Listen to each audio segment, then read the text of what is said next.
จะว่าน้องเสื้อผ้าขันกลางไว้จังเลยยังบ่ได้ก่อชำจะอ๋อคือนอนทึงเลยได้ไปนอนน้ำอ้ายแล้วบ่ใครดอกอ้ายเพิ่นก็มาเลยเนาะน้องบุญทีวีเพิ่นก็มาเลยพี่น้องเอ้ยฮู้ความอยู่ดอกโดยสิได้ทางบ่ได้อึ๊บเนาะอึ๊บมีเสื้อใส่ออกกำลังกายแล้วจังบ่หนาวเด้อเนาะแล้วนี่ยังยืนพิงแดดพี่น้องเนาะโอ้ยหนาวซบก็เริ่มแห้งได้หลังมือก็เริ่มเตะออกได้เริ่มสีเขียดสีขาวได้แล้วอันนี้ก็ได้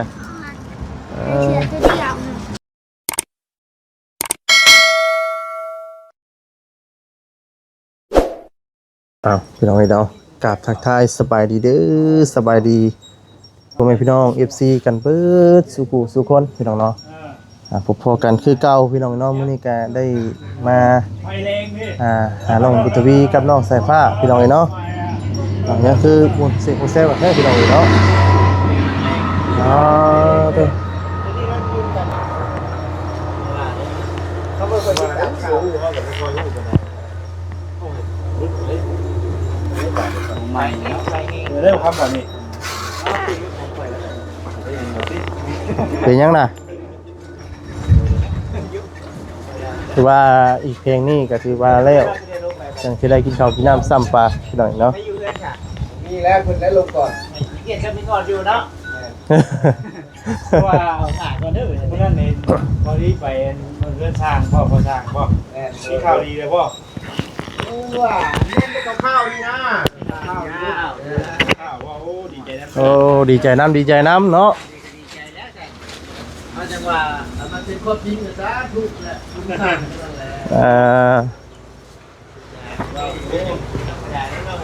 โดยเบิ้งมาพ่อช่างเนาะสบายดีบางคำคนรอพี่น้องเนาะยิงขาย่องบ่มีเลยรอยุบรอยันหนาวสบายดีเด้อว่าจิคนรอสบายดีพี่น้องสบายดีสบายดีเด้อมานำกันย่องกันเพื่อบ่จิตให้ติ๊บให้ตับพี่น้องเนาะขาย่องเด้แม่นบ่มื้อนี้บ่คำไปซอยแล้วบ่ก็อย่าคิดได้ฉันเนาะแล้วพักในบ้านนี่พี่น้องเลยเนาะจ้ะนี่แหละเพื่อนเดินมาสร้างพี่น้องเนาะ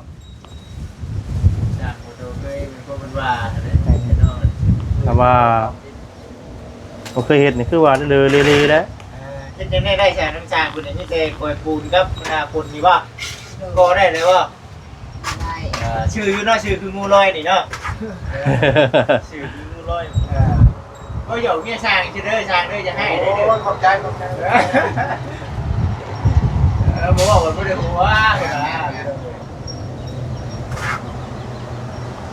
เนี่ยเฮียนก่อเฮียนโบกอยู่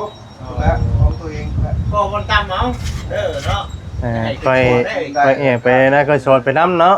ย่ำโบกนี่ได้สบายเขาหลัดมันได้เขาปาดลงดอกโดยมันยากตัวมันเต็มแหละ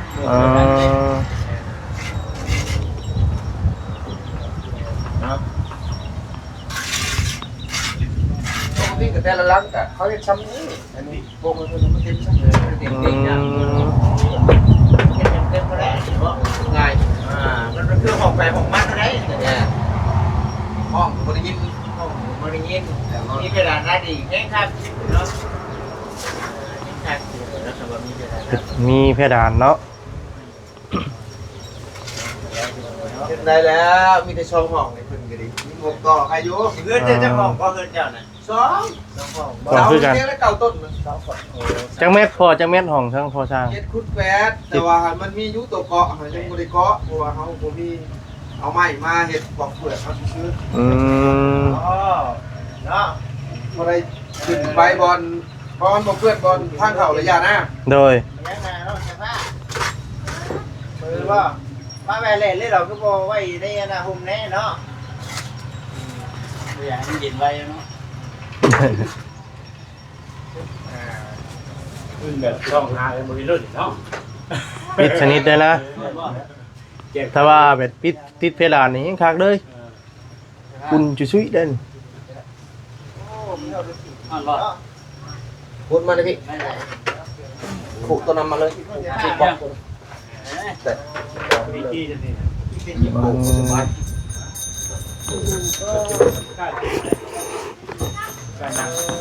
คุณว่าไปว่านี่คุณได้ว่า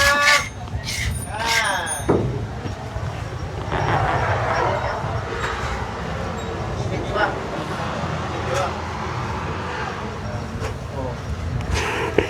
เอ้ายังเมื่อกี้ไม่อยากพวกเพลงเยอะๆเลยว่าแล้วไปดิแล้วจะมาขึ้นมาสิคุณว่า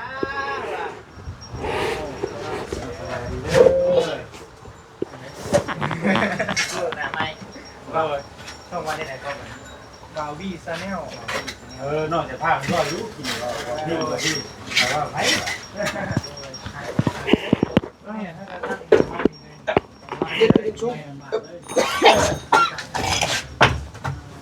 เอ้า หมอเป็นบอกว่า ตื่มน้ำไว้เนาะจนแบบไฟหมดว้าวหอมห้อยๆแล้ว เข่าคนนั้นแล้วเนาะ ไปหมดเลยนะ ว่าแต่น้ำลายเลยเด้อเนาะ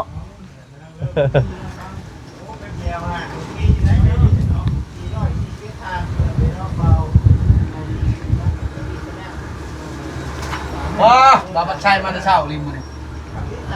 มาดีบาบัดชัยก็ฉากเดิน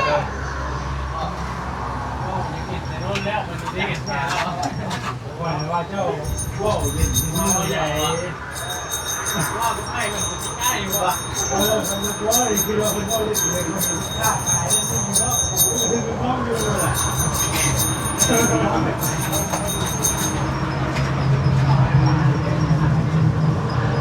พี่น้องเราถ่ายภาพบรรยากาศเนาะตอนทั้งภาษาคนอยู่เหตุงานพี่น้องเนาะ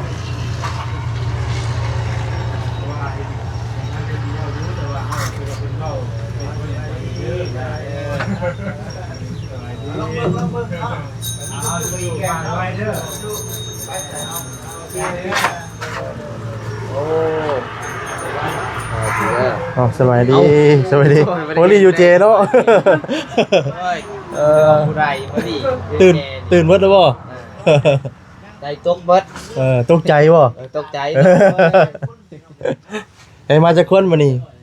มา3หนุ่ม โอ้สามหนุ่มบ่มื้อนี้ เลยมีทีมงานเอาใหม่ปีนึง อ๋อ โ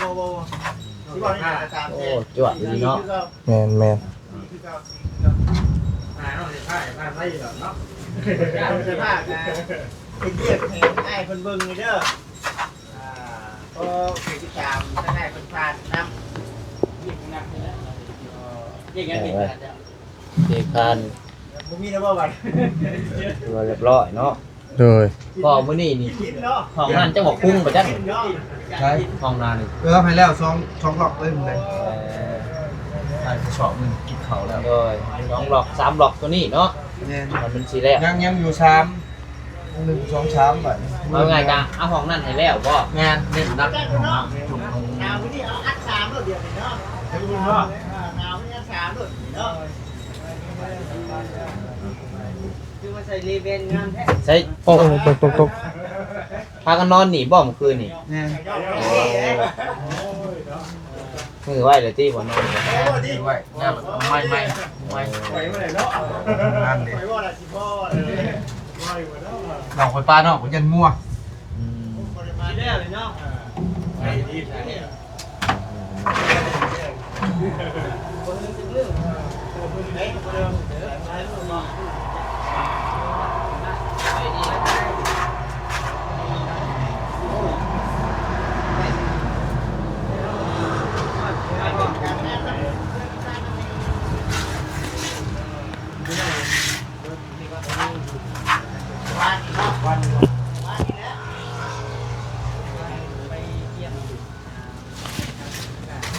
จอดดู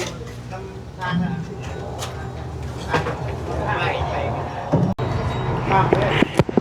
ดีมันกดครับ ตัวบรรยากาศหนาวเนาะพ่อ แม่น นอนกลางคืนไม่หนาวอ่ะพ่อ บ่ คือว่าแล้วเขาเริ่มก่อเริ่มอัดไปเนาะบ่คือ2-3 มื้อขึ้นหลังเนาะ2-3 มื้อขึ้นหลังในป้าลมแห้งดีพี่น้องเอ้ย นอ เนาะ กเธอหนาวอยู่มันอยู่ในบ่หนาวเพราะว่าเรามีเต็นท์มีชิ้นเลย โดยกะสีอุ่นแน่เนาะ แม่นอันเปียกแล้วมันกะเปียกกัน ความชื้นของอากาศเย็นเนาะ แม่น เพราะว่าช่วงนี้เนี่ยก็หนาว สร้างเด้อ เจ้าสวัสดี ไปเรียกหน้าได้บัดนี้ได้ เจ้า อยู่ดีไม่แห้งอยู่ดีไม่แห้งเนาะหนาวกะกดเมียแล้ววะบัดนี้ จะว่าน้องเสื้อผ้าขันกลางไว้จังเลยยังบ่ได้ก่อทำจ๊ะ อ๋อคือนอนเทิงเลยได้ ไปนอนน้ำอ้ายแล้วบ่ใครดอกอ้ายเพิ่นกลับมาเลยเนาะน้องบุญทีวีเพิ่นกลับมาเลยพี่น้องเอ้ย หูความอยู่ดอก โดย คนสั่งคนใด แม่น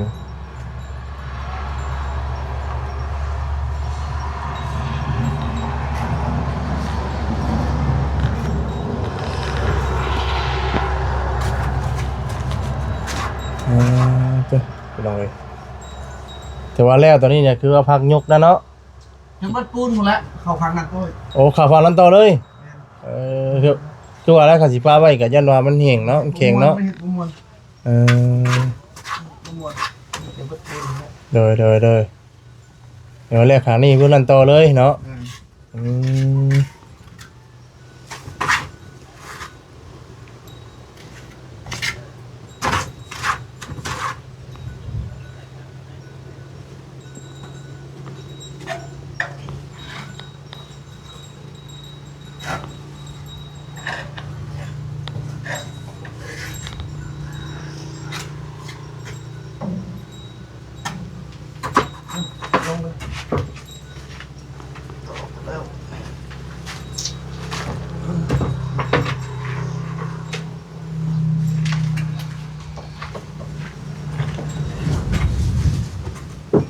ตัวยมจ่อยเนาะ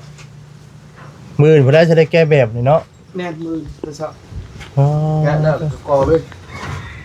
ใครอยู่หรอกเทข้ามไปเลยบัดนี้เดี๋ยวแต่ก็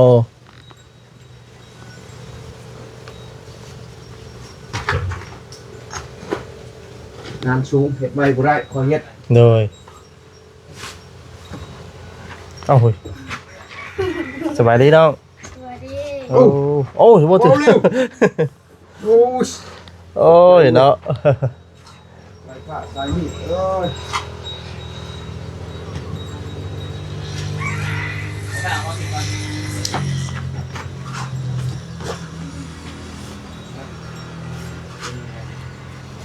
คุณทวีอย่างไปใช้ก่อน ผู้เซน จ้ะ ขึ้นเนื้อใช้เนื้อผู้ขึ้นไม่ต้องผู้บ่ แม่นเห็นเป็นยางจักไปย่างไปได้ข้อยก็ออกท่านได้ออกจากรถครับ ใช้แต่โดนบ่ ฮะ ทีนี้ ไปกินนี่แล้วจะก็ไปชื่อเครื่องคองแยกบ่ไปย่างกับผู้ใดไปทางวัดพุ่นแหละ ไปกิน แม่น วัด แม่นย่างไป ซื้อ พุ่น เครื่องบ่เนาะ น่าสิแม่นอาจสิมีเวียกเพิ่นหั่นละ แน่ไปซื้อเครื่องไปนี่ โดยเอ่อ เช้าเช้าในพายเมสั่งคือผมกินกับลุงเห็น อ๋อ ที่ใช้ ไปลุงเห็นอยู่แล้ว ไปลูกเห็นผู้ไปได้น่ะ เอาผมกินแบบว่าเองแล้วแต่งเอาซื้อเครื่องกินอยู่เอามันแพง ไปนี่ หมดแล้วขี่รถจักรครับ เดี๋ยวเราจักกันเบาแก้วบ่ แม่นก็เลยพากันออกมาอะไรอย่างเที่ยงอย่างเงี้ย อ๋อ ทางไปซื้อยังโอ้บริการขาเที่ยงบ่ครับ ยังเดี๋ยวแต่ร้านหลังนะพี่น้องเนาะ นี่ตัวนิ้วกับซื้อ ไอ้มื้อนี้ก็ยังเหลือร้านหลังพี่น้องเนาะเบื้องหลังนี่ก็ถือว่าสำเร็จ กิน จ้ะ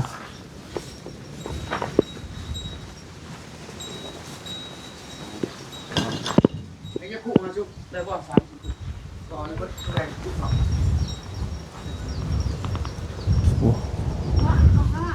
อึ๊บเนาะ อึ๊บมีเสือใส่ ออกกำลังกายแล้วจังบ่หนาวเด้อเนาะ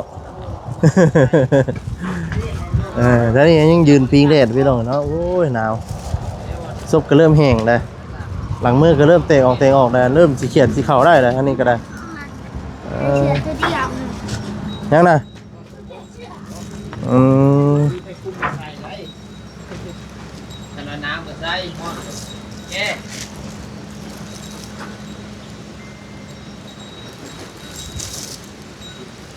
เรียบร้อยเนาะปรุงเรียบร้อย น้องเบิ่งต้มมัน ย้ายมาห้องพี่บ่ป่ะ ต้มกบ ใหญ่มากเนาะไม่บอกมา หน่วยมากขี่กับนั่นมากง้อย ว่าไว้ มาขี่กับมาอันถูกบ่คนละอันอันนี้มากมากง่อยเบี้ยมีลายมากกันเนาะ แม่นบ่มีอัน มาโยจับมามึงดู แรก เอาครีมคอมาเนาะ ๆมาเป็นโตก็มี อ่า แมงมากก็มีเลย มาไม่มากอีกเนาะ อ่า มาต้นมันอยู่ในเขาจังหัน ครี เนาะ มครีมคอมาก็มีเนาะ คิวคอมาอีก แม่น คือคิวคอมา ครีมเด้ครีมที่เขาเจ้าใหญ่อันเด้แม่น คีมแบบบ่ อุปกรณ์เล็กอันเด้ที่เขางัดคอกันอย่างอันเด้ เออลายนี่มา แม่นหลากหลายชนิดเนาะ อันนี้ก็มาอีกชนิดนึงนี่มาง่อยตัวนี้พี่น้องเนาะโอ้โหมา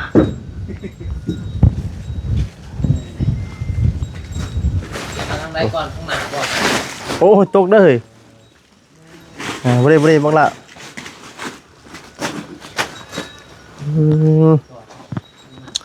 มีแต่ว่าสิกลับก่อนเด้อบ่แม่นมากลับเนาะไปเวียกก่อนฮะ หวาน หมอยเมื่อเอาหมอยเมื่อสิจังได๋ ให้ดูค่ะ ให้อยู่ครับเบาเครียดเลยเจ้าดีเบาเครียดเลย ว่า ฮะจะสิง้อว่าจังได๋บัดนี้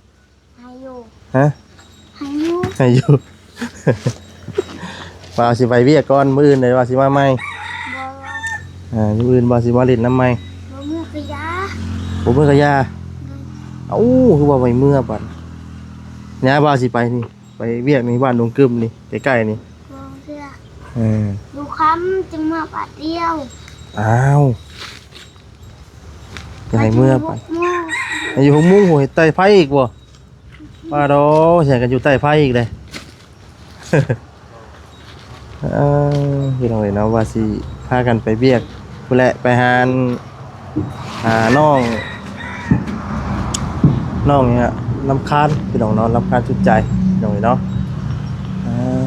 ตัวพี่น้องเอ๋ยเอา ไวขึ้น พี่น้องเอ๋ยเนาะมีแต่สิไปเบียกกันเด้อว่าต่อไซเดอร์เนาะโดยเนาะพุ่นแหละไปบ้านลุงกึมก่อนบ้านลุงกึมพุ่นแหละโดย ใต้บริบาลเหนือบ้านเหนือเลยเนาะ เอ้ยนี่ไปทางนี้นะพ่อนี่ไปนี่มอง บ้านตรงกึมอยู่บ้านเหนือบ้านทางใต้ ทางเหนือเลยเนาะแม่นบ่ จังหวะ ทางใต้หรือทางเหนือ เจ้าจะไปหาคนหา นี่เด้นี่ กลับลงขึ้นกับใต้แล้วเนาะ กลับลงคืนนี่เนาะ แม่นบ่ ทางนั้นทางเขาวัด ขึ้นถึงพุ่น แม่นตรงใต้เนาะปะเนาะ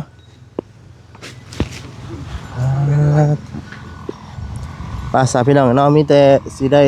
ขอจบคลิปซะก่อนพี่น้องเนาะผิดพลาดจังใดก็ขอโทษขออภัยได้พี่น้องเด้อเนาะคำว่าคำจาได้ทั้งบ่สวัสดีเนาะว่าผมพนนทูเนาะขอโทษขออภัยนำตำลาพาจากไปก่อนแล้วพี่น้องเนาะอยู่ดีมีแฮงทุกท่านทุกคนเนาะตัวพี่น้องเอ้ยมื้อนี้ก็สีพากันเดินทางขึ้นไปหาน้องลำคาญทุกใจพี่น้องเอ้ยเนาะFC เพิ่นก็ว่าเอ้าคนอีหยังคือซื้อลำคาญทุกใจบริษัทพี่น้องเอ้ยเนาะ พี่น้องเอ้ยเนาะก็ผู้ดีว่าน้องเพิ่นซื้อนั่นพี่น้องเอ้ยเนาะแล้วก็มี FC เพิ่นคอมเมนต์เข้ามาว่าเนาะเรื่องที่มื้อที่น้องสายฟ้าเนาะสีไล่งัวมื้อนั้นพี่น้องเพิ่นว่าเอ้าคือบ่ห้ามน้องเพิ่นแน่ว่าซั่นระวังน้องเพิ่นเกิดอุบัติเหตุงัวเตะงัวล้มได้จ้ะพี่น้องเอ้ยเนาะจะเป็นมานะพี่น้องเอ้ยคือถ้าเฮาว่าสิบอกพี่น้องเนาะแต่ว่าน้องบ่เล่นไปก่อนแล้วเนาะแต่เฮาก็ได้บอกตักเตือนเพิ่นในดังไม้ละพี่น้องเอ้ยว่าบ่เฮ็ดจังซั่นจังซี่อะไรพี่น้องเอ้ยเนาะอำลาไปก่อนเนาะอยู่ดีมีแฮงทุกท่านทุกคนเนาะพี่น้องเอ้ยเนาะสำหรับคลิปนี้ลาไปก่อนเด้อพี่น้องเด้อเนาะฝากกดไลค์กดแชร์กดติดตามเนาะอำลาไปแล้วเนาะสบายดีพี่น้องเนาะสบายดี